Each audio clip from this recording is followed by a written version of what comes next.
कसं आहे ना मित्रांनो, हे दिवस पुन्हा येत नाहीत. त्यामुळे आपल्या कमाईतील जास्त नाही, परंतु 10% तरी आपले शौक पूर्ण करायला खर्च करा.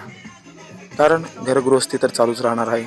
आणि हो, बँक बॅलन्स कितीही करा, आपल्या वारसांना शेवटी ते कमीच वाटणार आहे. इथे आपण जगाला आलोय, पुढच्या 7 पिढींचं बंदोबस्त करायला नाही आलो. म्हणून थोडं जगून घेऊया स्वतःसाठी. माहीत नाही भविष्यात काय होईल.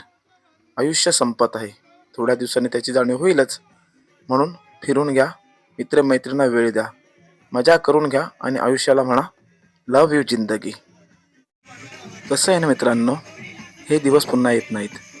त्यामुळे आपल्या कमाईतील जास्त नाही, परंतु 10% तरी आपले शौक पूर्ण करायला खर्च करा. कारण घरगृहस्थी तर चालूच राहणार आहे.